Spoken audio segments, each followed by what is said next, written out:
Ilang behero ang maagang umuwi ng probinsya para doon salubungin ang Pasko sa darating na long weekend. Live mula sa PTEX, nasa frontline ng balitang yan, si Dave Abuel.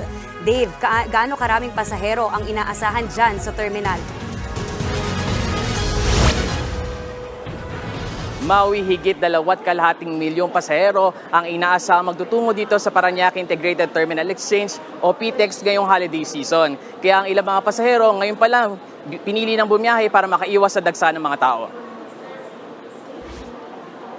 Pauwi na ng latest si Mirna ngayong araw kasama ang 2 anak. Alas 10 pa ang biyahe nila pero alas 6 pa lang, andito na sila sa terminal. Nag-book na kagad sila ng ticket pa probinsya pagkatapos ng Christmas party ng anak niya sa eskwela.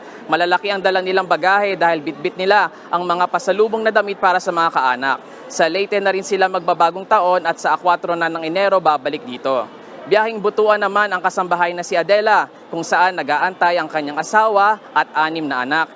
Isang linggo raw siyang pinayagang magbakasyon ng amo pero kailangan nandito na siya bago magbagong taon.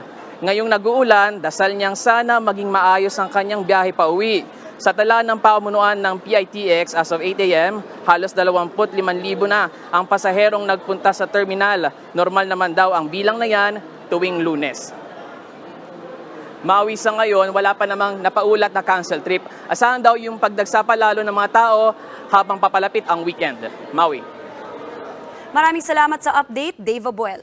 Mga kapatid, Maui David po. Simula ng inyong araw na may alam at may pakialam sa mga may init at umaaksyong balita sa bansa. Para maging una sa balitaan, mag-subscribe at mag-follow sa social media pages ng News 5.